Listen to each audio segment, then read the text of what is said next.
Diagonal স্কেলে মাপ নেওয়ার জন্য ফার্স্টে যেটা আমাদের করে নিতে হবে, এখানে দেখতে পাচ্ছ 3.45 সেন্টিমিটার আমরা রিপ্রেজেন্ট করব।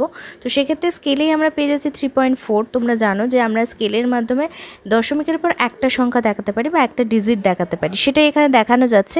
কিন্তু এর পরের যে কাজটা সেটা আমাদের ডায়াগোনাল স্কেলে করতে হবে, এবং এই ডায়াগোনাল স্কেলে মানে 3.45-এর যে সেকশনটা, দশমিকের পরের যে পরের পয়েন্টটা, সেটা আমরা এখানে রিপ্রেজেন্ট করব।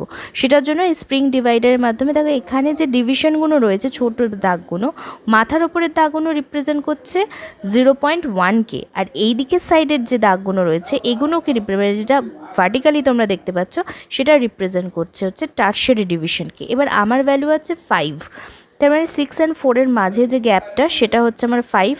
ভালো করে দেখো, আমি জুম করে দেখাবার চেষ্টা করছি। তো এইটাই হয়ে যাবে আমার পরবর্তী সেকশন, যেখানে আমাকে এই ভ্যালুটা পুট করতে হবে। 0.5-এর লম্বালম্বি মাপটা আমরা নেবো 0.05। এবার ওইটা ওখানে ফেলে নেবো, তাহলেই আমাদের কাজ কমপ্লিট, এবং সেটা এখানে দেখাতে হয়েছে।